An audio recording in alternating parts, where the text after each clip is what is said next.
conduct of nations. Tonight, the good feelings carried into the Bolshoi Theater as Mulroney joined Soviet Premier Ryzhkov to watch Moscow's celebrated ballet company. One indication of the success of today's meeting was that Gorbachev accepted an invitation from Mulroney to visit Canada probably next year.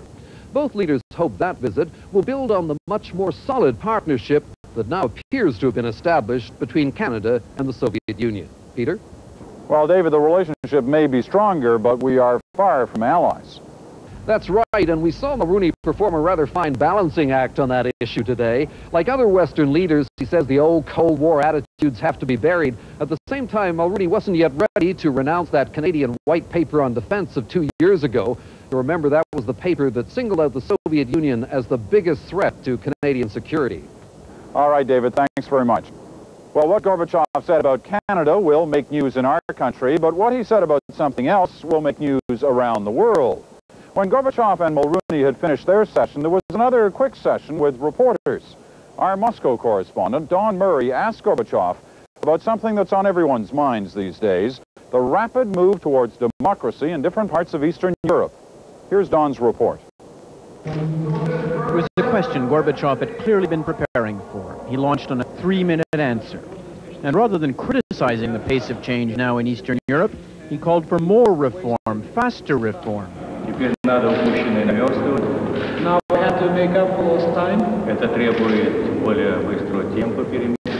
And this requires a more rapid change and more rapid pace of change. Then he underlined that what he was talking about was the kind of change people are now demanding in the streets of Eastern Europe.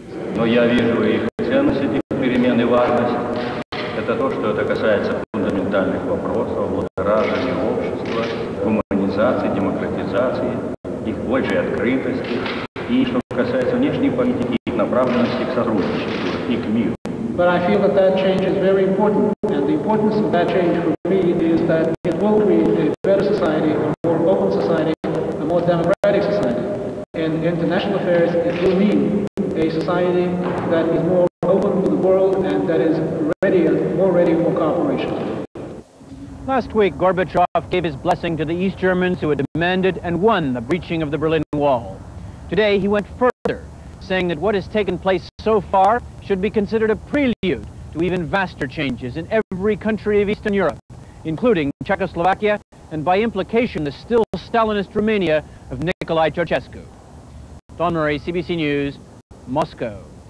And in Czechoslovakia today, the drive to democracy just got stronger. Another huge demonstration in the streets of people demanding change, and signs from the government that it does hear what the people are saying. The premier met a group that included reformers and told them he was open to changing the role of the Communist Party. The CBC's Joe Schlesinger is in Prague tonight. All over Prague, the students were on the march, and the police just watched. The students were on a roll. The government seemed to be retreating. But the students knew that they were still far from winning. They're just changing their tactics, they said. So far, the protest movement has one great weakness. The university may be on strike, the National Theatre is closed in protest, and so are art galleries. But while the young protested, their elders preferred to applaud from the sidelines. And while a few workers marched, no factories are on strike. The Communist Party's backbone is on the sidelines too. The students' strongest weapon, the evening rallies in Wenceslas Square. They get bigger every day, and by now people are so confident that the police would no longer dare to break them up, that they're bringing their children to watch and to light candles. But behind the emotions, the practicalities of politics. The students have called for a general strike for next Monday, an appeal to industrial workers to join them. In the meantime, they'll be keeping up the pressure with daily demonstrations. For the moment, this is a waiting game. The government believes it can afford to wait, and it probably can, unless the workers start pouring out of the factories to join the student protest. Joe Schlesinger, CBC News, Prague. And in Washington this morning, the giving of a gift that's meant to be a symbol of all that's happening now in Eastern Europe. Thank you for bringing me, Mr. Minister, the piece of the wall. The gift giver was Hans-Dietrich Genscher, the foreign minister of West Germany. The recipient, George Bush. The gift, a piece of the Berlin Wall, a wall that divided East and West Berlin for 28 years, but has now been thrown open. Genscher says Germany is one country, waiting to be united. That's our report for now. We'll be back later with an update on the story of a man we told you about last night. A man who was trying to get from Moscow to Canada on the strength of an old business card. But first, the rest of the day's news. Here's Nolt Nash. Thank you, Peter. It's been an extremely tense and dangerous day in the capital of El Salvador. It began at dawn when leftist rebels stormed a hotel in a posh district of San Salvador. All day there was a standoff between the guerrillas and armed American military advisors who were inside the hotel when it was raided. But tonight there were reports of a deal. Some people have apparently been allowed to leave the hotel, but it's not clear whether the military advisors were among them. Terry Molesky reports on the drama of the day. The Salvadoran government's claim to have swept the rebels out of the capital went up in smoke as the guerrillas launched an early morning attack on the posh Escalon district. This time it was rich folks who were running for cover as the rebels fought street battles with the army and then took up a position in an annex of the Sheraton Hotel. No one expects the rebels to hold their position here for very long, but that's not the point. The point is that even after the beating they took last week, they are still in business, still able to strike in the heart of the capital. As the army moved its wounded out and its heavy weapons in, a standoff developed when it emerged that an international group of military advisors, including Americans, were trapped inside with the rebels. Shouting "Prensa, press," a group of journalists was able to move around the hotel pool. We were allowed to enter the annex by a nervous guerrilla guard who was saying, "They have weapons, they have weapons."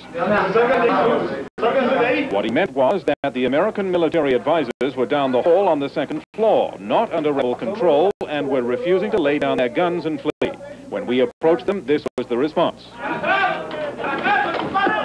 "Move back or I'll shoot." The advisors would not lay down their guns. The rebels' position was that they didn't want to fight with the military advisors. "We didn't know the advisors were here," he said. "We just saw two of them with weapons. They offered resistance. They didn't want us to take over that floor." He said it was just a coincidence. The Americans were here, and that if they lay down their guns, everything will be okay. Meanwhile, the army was in the foyer of the main building of the hotel, unsure what to do. They escorted one group of guests who would not identify themselves out of the hotel. "Where are you from?" "Here, Germans." "Where?" "Germany." "Why are you here?" "Why are you here, sir?" The standoff continued into the evening, the rebels threatening to kill the advisors if they did not lay down their guns. The Salvador and other nations' personnel are involved in it, and that even so, the rebels are still able to paralyze the capital. Terry Molesky, CBC News, San Salvador. It's difficult to tell exactly what's going on at the hotel in San Salvador. Journalists can't leave their own hotels because of a rigidly enforced curfew. Again, according to the military, the standoff is over, but it's not clear how many Americans, if any, have actually left the building and what has happened to the rebels. Talks aimed at achieving peace in Nicaragua collapsed today, with both sides saying little progress had been made. Negotiators for the Sandinista government and the Contra rebels say no new talks have been scheduled. The two sides remain sharply divided over how to reach a ceasefire leading to the demobilization of the rebels. The government spokesman says an urgent meeting of the Central American presidents has been called to review the situation.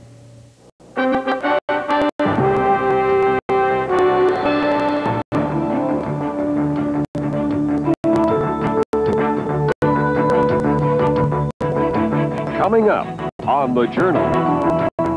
The children of Glasnost, what Soviet young people are saying about sex, marriage, and life in the West. America is a country of good boys and good girls, and we are the nation of bad people. Tonight, youth culture, as the Journal travels inside the Soviet Union. The commissioner of the RCMP made a startling admission today, and it sparked an uproar in the House of Commons. It involves an investigation last year into Conservative MP Richard Grisey.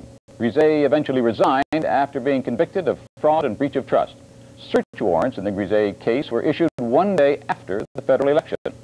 Last June, RCMP Commissioner Norman Inkster said the timing was just a coincidence. But as Keith Bogue reports, Inkster told a very different story today. RCMP Commissioner Norman Inkster says he was misinformed. Until yesterday, he believed it was just a coincidence that allegations of corruption against former Conservative MP Richard Griset weren't investigated until after the federal election. Inkster now says he knows otherwise. He says the RCMP in Montreal deliberately held off in their investigation of Griset, deliberately waited until the election was over before executing search warrants in the case. Inkster told the Commons Justice Committee that the officer who made that decision thought to proceed while the election campaign was still on would have brought perhaps unfortunate attention to Mr. Griset. But Inkster said he wasn't convinced that was a good enough reason to delay the investigation, and he said today he'll look into it further. And he had this to say about recent allegations of political interference in the RCMP. I cannot think of anything that would be more serious in my mind, more repugnant in my mind. But opposition MPs immediately began to question whether Inkster knew all he should about what goes on within his police force. What we saw happen today before our own eyes is a recognition that Commissioner Inkster has not known everything that's been going on and that he was given misinformation. NDP MP Sven Robinson went further. How much more evidence do we need of political interference in the administration of justice in this country? More evidence than that, according to the Solicitor General. So far, I still believe, and we don't have any reason to not to believe that there's not at all had any political interference. Meanwhile, Chief Superintendent Brian McConnell, the Montreal officer who decided to delay the Griset case, said tonight there was never any interference in that investigation. He also said he told RCMP headquarters a year ago about what he was doing, and he can't understand why it's taken so long for the commissioner to find out about it. Keith Bogue, CBC News, Ottawa. The government had to answer questions today about loans to a strip club in Hull, Quebec. The Conservatives say it was all a mistake and should never have happened. The opposition wants to know why it happened at all. The club got more than $1 million worth of loans from the Federal Business Development Bank. The government has acknowledged the strip club got the money despite a policy that's supposed to prevent loans to such establishments. Ottawa has admitted mistakes were made in recommending and approving the loan. It says bank inspectors thought the strip club was just a disco. Thousands of angry farmers marched on Parliament Hill today. They denounced Ottawa's agriculture policies and accused the government of selling them out at international trade talks. And as Bill Casey reports, the freezing weather did little to cool tempers of the noisy demonstration. The farmers began their march across the Ottawa River in Hull. Thousands of Quebec farmers streamed over the interprovincial bridge to join Ontario farmers for the final trek to the Peace Tower. The farmers had come to Ottawa to warn the federal government not to sacrifice agriculture in current world trade talks. Farmers have long suspected that in previous GATT rounds, agriculture was traded off to make gains in other sectors. We now face the distinct possibility that agriculture will be cannibalized. Farm organizations claim marketing boards may be up for grabs and negotiations involving the general agreement on tariffs and trade. But the agriculture minister told the farmers that they can have a say in their future. We ask you to participate with us, and we invite you to a national conference which will take place here in Ottawa on December the 11th and 12th. There are no preconceived conclusions, no predetermined agenda. Everything is above board and on the table. It appeared the demonstrators weren't prepared to accept the minister at his word. Farm leaders said they want to see if the government's actions match its promises. Meanwhile, the farmers headed home, leaving their placards behind in one last fiery reminder to the government that it has been warned. Bill Casey, CBC News, Ottawa. NDP leader Ed Broadbent says the government's proposed abortion bill must be defeated. Broadbent told the House of Commons today it wasn't the state's place to legislate one answer for everyone, and he criticized it for failing to guarantee women equal access to abortions, regardless of where they live in Canada. He was speaking during the third day of debate on the abortion issue. A couple of Conservative cabinet ministers also spoke in the Commons, saying while they supported the government's legislation, they had some problems with it. Energy Minister Jake Epp said he's supporting the bill because it's the best the government could do and better than no law. And Monique Vezina, the junior employment minister, said she would prefer it if abortion weren't put back into the criminal code. More evidence came out today about an alleged cover-up of physical and sexual abuse at Newfoundland's Mount Cashel Orphanage in the 1970s. A retired policeman, Robert Hillier, told the Hughes Inquiry he wanted to arrest 2 Christian brothers for abusing youngsters, but his chief and the chief's assistant wouldn't let him. Hillier said he and his partner had interviewed 26 residents of the boys' home, and he said there was no doubt charges should be laid. Today was a solemn day and a sad one for the people of the Miramichi region of New Brunswick. The community gathered to bury Father James Smith, who was found murdered last week. His murder is the 4th in the area in the last 7 months. The deaths have left people traumatized and angry. Today, an intensive search continued as distraught residents tried to deal with their grief. Susan Ormiston reports. In the midst of a snowstorm, 1,200 people crowded into St. Mary's Catholic Church.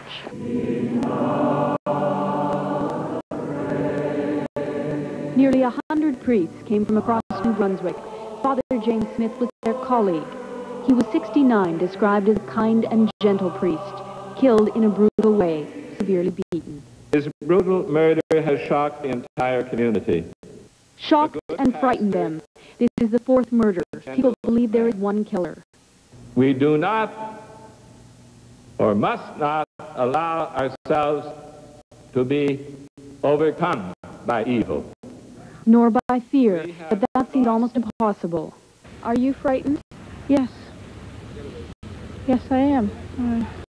I think everyone on the Miramichi is. These are the Miramichi's darkest days. Each day a search, maybe 2, even 3. But dead ends are frequent. Yesterday, police tracked a suspected prowler, but found only 2 hunters. The RCMP has called in more officers, 22 from Ottawa, the total now more than 100. Still, the suspect, Alan Legier, is at large. Police admit they're feeling the heat.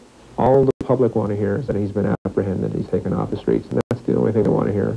Some frustrated residents want the Army called in. New Brunswick Premier Frank McKenna says the Army is available if necessary. The RCMP say it's not a consideration now. For the community now, the greatest fear is that without an arrest, Father Smith will not be the last victim. Susan Ormiston, CBC News, Newcastle. And to conclude tonight's National, we return to Moscow and Peter Mansbridge.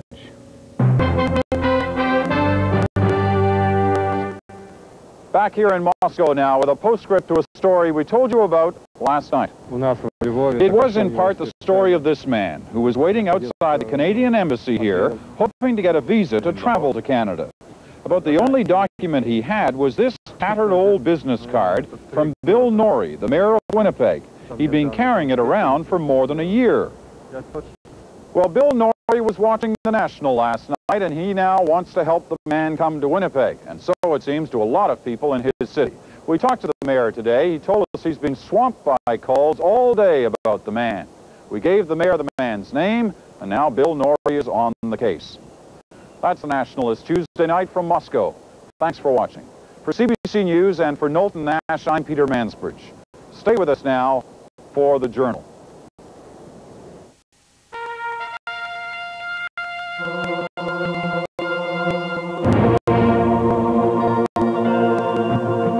Inside the Soviet Union, tonight, the children of Glasnost.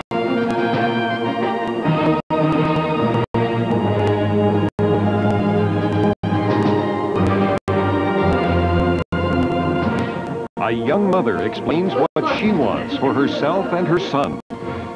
We go into this student cafe to find out what young people are saying about their future. And Moscow's Easy Riders, why these bikers feel they have to fight to be free. Inside the Soviet Union, the children of Glasnost. I'm Barbara Frum in Red Square with a second special edition from inside the Soviet Union. No one has a greater stake in the reform of this country than Soviet young people. It is their generation that has the most to win if President Gorbachev succeeds, and the most to lose if he fails. And yet it is the young who appear to be the most indifferent and the most skeptical. They fear that the dead weight of this nation's past will smother their futures as well. Tonight we'll meet a fascinating variety of young people from all walks of life. With them we'll explore what life is like in Gorbachev's Soviet Union. I'd like to introduce you to my grandmother, Rosa. To Max. To my mother, Helen. And to my son, Peter. Meet 24-year-old Dasha Rishkov and her family. Like most young people her age, she has nowhere else to live but with her family. Petya is her 2-year-old son. Dasha is a single mother. 4 generations live together in this 4-room apartment. They call themselves part of the city's educated poor. Here's my grandmother.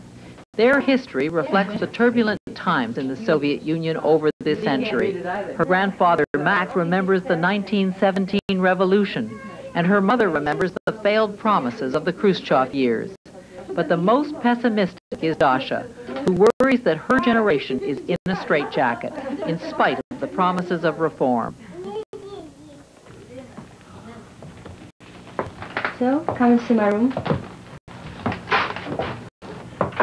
So this is my room. That's where we live with Peter. So we mostly sleep here, but just sometimes he plays here, so you can see it. So this is your bed? Yeah, this is my bed and this is his bed. And I divided the room because otherwise I can't read late at night. Do each of you have your own sleeping room? My mother has her own room, but it's not a sleeping room, you know. We can't call this sleeping room. Is this like the general living room? Yes. But your sleeping room and sleeping room. But your mother sleeps here at night? Yes, she sleeps here. She'll open the sofa or? No, yes, she just opens it and she works here and I work here. Of course, I can't work there, late at night. And we watch TV here and we entertain guests here and we listen to music here, so everything here, or in the kitchen. And this is the biggest room in this flat.